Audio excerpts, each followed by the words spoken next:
नमस्कार दोस्तों, मैं जुगल किशोर आप सबका अपराध की कहानी के नए एपिसोड में आपका सबका स्वागत करता हूं। दोस्तों, आप सब हमारे साथ जुड़े हुए हैं। चैनल को सब्सक्राइब करें और लाइक करें और कमेंट करें। आपके सहयोग से मुझे हिम्मत मिलती है। कहानी अच्छी लगे तो अपने दोस्तों के साथ शेयर जरूर करें। चले आज की कहानी शुरू करते हैं। दोस्तों, कुछ मर्दों की आदत होती है, किसी औरत को देखा तो उनके मुंह से लार टपकने लगती है और कभी कभी यही लार उनके लिए मुसीबत बन जाती है। हमारी आज की कहानी ऐसी ही एक व्यक्ति की है जिसकी लार टपकने के कारण हादसा हो गया। चले आज की कहानी को शुरू करते हैं। राजस्थान के जिला हनुमानगढ़ के गांव बड़ोपल का रहने वाला युवा राजेंद्र बावरी बीते 3 से 4 साल से फोटोग्राफर का काम कर रहा था। हालांकि उसके नैन नक्श साधारण थे, पर उसकी व्यावहारिकता, बॉडी लैंग्वेज व खिलखिलाकर हंसने की आदत उसे निखरा निखरा रूप देती थी। राजेंद्र ने माणकथेड़ी गांव में फोटोग्राफी की दुकान खोल रखी थी, पर वह मोबाइल फोटोग्राफी को ज्यादा पसंद करता था। रंगीन तबीयत का धनी राजेंद्र विपरीत लिंगी को पहली मुलाकात में ही दोस्त बना लेता था। शादियों में उसके पास एडवांस बुकिंग रहती थी। अक्टूबर 2021 में राजेंद्र बावरी नजदीक के एक गांव में विवाह समारोह की फोटो कवरेज के लिए आया हुआ था। वधू वक्ष से जान पहचान व सजातीय होने के कारण राजेंद्र बेहिचक कैमरा उठाए अंदर बाहर आ जा रहा था। बारात दरवाजे पर पहुंच चुकी थी। रिबन कटाई की रस्म होने को थी। गले में कैमरा लटकाए राजेंद्र ने एक स्टूल पर खड़े होकर अपनी पोजीशन ले ली थी। घोड़ी से उतरकर दूल्हा मुख्य दरवाजे पर पहुंच चुका था। अंदर से वधू के परिजन, महिलाओं व सहेलियों का समूह भी दरवाजे पर आ जुटा था। प्लेट में कैंची लेकर आई युवती के चेहरे पर टपक रहे नूर व लावण्य को देखते ही राजेंद्र सुध-बुध खो बैठा। क्रीम कलर के प्लाजो सूट, गरारा शरारा में सज-धज के वहां पहुंची युवती का गेहुआ रंग भी दमक रहा था। राजेंद्र ने महसूस किया कि युवती पर पड़ने वाली फ्लैश लाइट दोगुनी रिफ्लेक्ट हो रही थी। युवती की मांग भरी हुई थी। कैमरे के क्लिक स्विच पर गई राजेंद्र की अंगुली एक बारगी रुक सी गई थी। महिलाओं का झुंड लंबा चौड़ा था, पर राजेंद्र के कैमरे के फोकस में वही युवती बार बार आ रही थी। युवती ने फ्लैश की बौछारों को महसूस कर लिया था। रिबन कटाई रस्म संपन्न होते ही युवतियां आंगन में लौट गईं। स्टूल से उतरकर राजेंद्र भी कैमरा उठाए आंगन की तरफ बढ़ा चला था। बाहर डीजे पर जादूगर सैया छोड़ मेरी बहियां गाना वातावरण में मादकता बढ़ा रहा था। सामने आ रही युवती को देखते ही राजेंद्र का चेहरा दमक उठा था और अंगुली क्लिक कर चुकी थी। फ्लैश के प्रकाश में नहाई युवती मुड़ी और उसके सामने आकर प्रश्न दाग दिया, आपने मेरी फोटो क्यों खींची? मैडम, दिल के हाथों मजबूर हो गया था। राजेंद्र ने कहा, अपने दिल व दिमाग को काबू रखो। आपका दिल तो मेरा मोबाइल नंबर भी मांग सकता है। अगर ऐसा किया तो सीखचों के पीछे भिजवा दूंगी, समझे? बनावटी गुस्सा जाहिर करते हुए युवती ने कहा। राजेंद्र भी कहाँ चूकने वाला था। जेब से कलम निकालकर अपनी हथेली आगे करते हुए कहा, बंदे को राजेंद्र कहते हैं। प्यार से लोग मुझे राजू कहते हैं। मैं माणकथेड़ी में दुकान करता हूँ। प्लीज नंबर लिख दो। दिल नंबर के लिए बेकाबू हो रहा है। माणकथेड़ी का नाम सुनते ही चेहरे पर चौंकने वाले भावों के साथ खुशी दमक उठी थी। युवती ने फुर्ती से कलम पकड़कर अपना नंबर राजेंद्र की हथेली पर लिख दिया। यह नंबर हथेली पर नहीं, अब दिल में छप गया है। राजेंद्र मुस्कुराते हुए बोला, सिर्फ नंबर या मैं भी? मैं माणकथेड़ी की बहू हूं, कहकर युवती आंगन में लौट गई। एकांत में हुए इस वार्तालाप व संक्षिप्त मुलाकात ने दोनों के दिलो-दिमाग में खुशी की हिलोरें भर दी थीं। शादी संपन्न होते ही राजेंद्र माणकथेड़ी लौट आया था। उसी शाम राजेंद्र ने युवती को वीडियो कॉल लगा दी। अनजान नंबर को देखते ही युवती ने कॉल रिसीव कर ली। वह बोली, राजेंद्र बाबू, अभी बिजी हूँ, रात के 10 बजे मैं आपको कॉल करूंगी। कहने के साथ ही युवती ने कॉल डिस्कनेक्ट कर दी। राजेंद्र व युवती ने एक दूसरे के नंबर दिल में उतारने के साथ ही दोस्त व सहेली के फर्जी नाम से सेव कर लिए थे। राजेंद्र अपने फन में माहिर था, वहीं युवती भी इस फन में 21 थी। दो अनजान युवक युवती एक संक्षिप्त मुलाकात के बाद घनिष्ठता के बंधन में बंध चुके थे। 2 दिन बाद युवती भी मानकथेड़ी लौट आई थी। युवती का नाम गोपी काल्पनिक था। वह रावतसर तहसील के गांव 12 DWD निवासी सोहनलाल की बेटी थी और इसी साल उसकी मानकथेड़ी के धोलूराम बाबरी से शादी हुई थी। मैट्रिक पास गोपी के ख्वाब ऊंचे थे। अपने किए वादे के अनुसार रात के 10 बजे गोपी ने राजेंद्र को फोन किया। दोनों मोबाइल पर लंबे समय तक बतियाते रहे। गोपी, तुम्हें विधाता ने मेरे लिए बनाया था, पर उससे कहीं चूक रह गई होगी, जिससे तुम धोलू के पल्ले बंध गई। राजेंद्र ने कहा तो गोपी के तनमन के तार झंझना उठे थे। उसकी चुप्पी को पढ़ते हुए राजेंद्र ने कहा, देखो गोपी, मैं तुम्हारा कान्हा तो नहीं, पर कान्हा से कम भी नहीं रहूंगा। देखो राजू, शादी ब्याह तो किस्मत के तय किए होते हैं। प्रेम प्रणय को बुलंदियां देना तो प्रेमियों के ही हाथों में होता है। गोपी ने राजेंद्र के सामने जैसे दिल खोल कर रख दिया था। आखिरी कथन ने दोनों प्रेमियों के भविष्य की मंजिल तय कर दी थी। गोपी ने यह भी बता दिया था कि वह रात के 10 बजे के बाद ही फोन कर पाएगी। राजेंद्र की दुकान पनघट के रास्ते में थी। पानी लाने या अन्य किसी बहाने गोपी राजेंद्र के दीदार कर लेती थी। घूंघट प्रथा सख्त होने के बावजूद गोपी चोरी छिपे अपना चेहरा राजेंद्र को दिखा देती थी। इश्क और मुश्क कभी छिपाए नहीं रखे जा सकते। यही उन दोनों प्रेमियों के साथ हुआ था। किसी ने गोपी के पति धोलू तक बात पहुंचा दी थी। शांतिप्रिय व खुद में मस्त रहने वाले धोलू के लिए यह खबर विचलित करने वाली साबित हुई। कोई राह नहीं सूझी तो उसने अपने बड़े साले इंद्रपाल, जो दबंग प्रवृत्ति का था, के साथ यह बात साझा कर ली। अगले दिन इंद्रपाल मानकथेड़ी पहुंच गया। उसने अपनी बहन गोपी को समझाया और राजेंद्र की दुकान पर पहुंच गया। उसने राजेंद्र को ओछी हरकत से बाज आने व भविष्य में देख लेने की धमकी दे डाली। वहां से लौटते समय इंद्रपाल गोपी का मोबाइल फोन भी छीन ले गया। दोनों प्रेमियों के बीच कई महीने तक बात होनी तो दूरदर्शन तक दुर्लभ हो गए।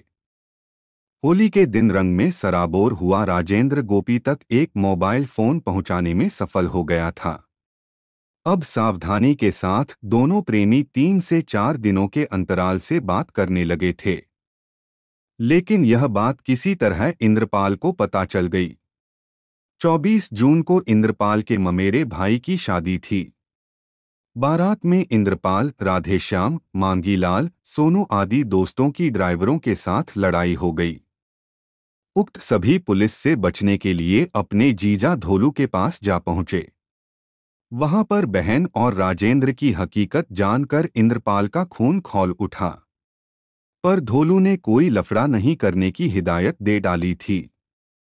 2 महीने गुजर चुके थे। राजेंद्र की गुस्ताखी उसे अशांत किए हुए थी, पर उसे कोई राह नहीं सूझ रही थी। उसकी योजना थी कि राजेंद्र को किसी अज्ञात स्थान पर बुलाकर उसकी जबरदस्त पिटाई की जाए, पर राजेंद्र को बुलाने की कोई तरकीब नहीं सूझ रही थी। अगले ही पल उसकी आंखें चमक उठीं। संग्रिया में उसकी एक महिला दोस्त संजू धानक रहती थी। संजू इंद्रपाल के लिए शरीर तो क्या जान देने को भी तैयार रहती थी। उसने उसी समय संजू को राजेंद्र का मोबाइल नंबर देकर राजेंद्र को प्रेम जाल में फांसने को कह दिया। इंद्रपाल ने संजू को यह भी समझा दिया कि वह राजेंद्र को यह विश्वास दिला दे कि गोपी उसकी पक्की सहेली है और वह उसी के कहने पर खुद को राजेंद्र को सौंप रही है। संजू ने उसी समय राजेंद्र को फोन किया। राजेंद्र ने कॉल रिसीव कर कहा, बोलो, कौन बोल रहे हैं? किससे बात करनी है? सामने नारी कंठ की मीठी व आकर्षक आवाज में जवाब मिला। प्यारे जीजाजी, घबराओ मत, हम भी आपको चाहने वाले हैं। राजेंद्र की घबराहट भांपकर उसने खुलासा कर दिया, देख यार जीजा, मैं संजू और गोपी दो बदन एक जान हैं। उसी ने आपका नंबर मुझे दिया है। वह कई दिन आपसे संपर्क नहीं कर पाएगी, संजू ने कहा। संजू, मैं तो डर गया था। गोपी मेरा कितना ख्याल रखती है। देखो जीजाजी, जब भी आपको महिला बदन की तलब लगे, मुझे घंटी मार देना। लेकिन याद रखना, मैं 10 से 12 दिन में एक बार ही मिल सकूंगी। मेरी मजबूरी है। संजू ने राजेंद्र को फांसने के लिए पासा फेंक दिया था। प्रणय निवेदन का पासा फेंकने में संजू वास्तव में गोल्ड मेडलिस्ट थी। हकीकत यह थी कि विवाहिता संजू, जो एक बच्चे की मां थी, पति से खटपट होने के कारण 2 साल से संगरिया स्थित पीहर में रह रही थी। गुजर बसर के लिए वह एक कपड़े की दुकान पर सेल्स गर्ल के रूप में काम कर रही थी।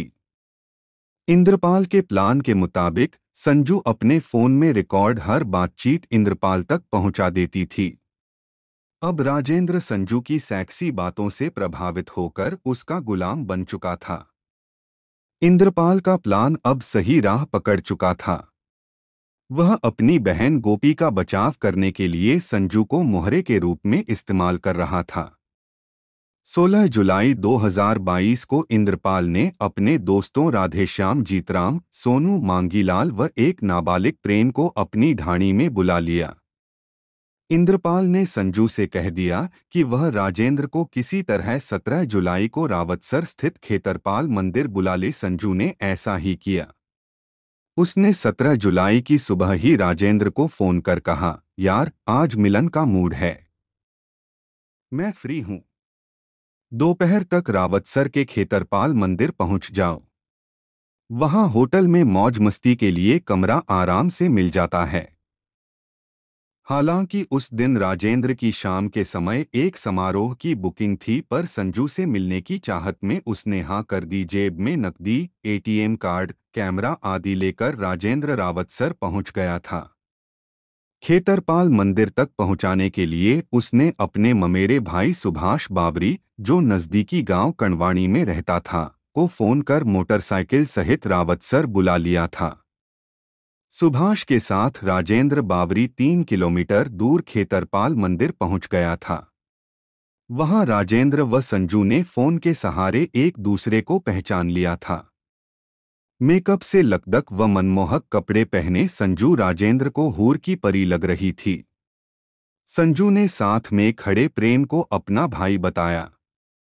संजू ने चाय पाने के बाद प्रेम को नजदीक गांव 4 CYM में छोड़ आने की बात कही थी। इंद्रपाल की योजना के मुताबिक प्रेम संजू और राजेंद्र को मोटरसाइकिल पर बिठाकर गांव के लिए चल पड़ा था।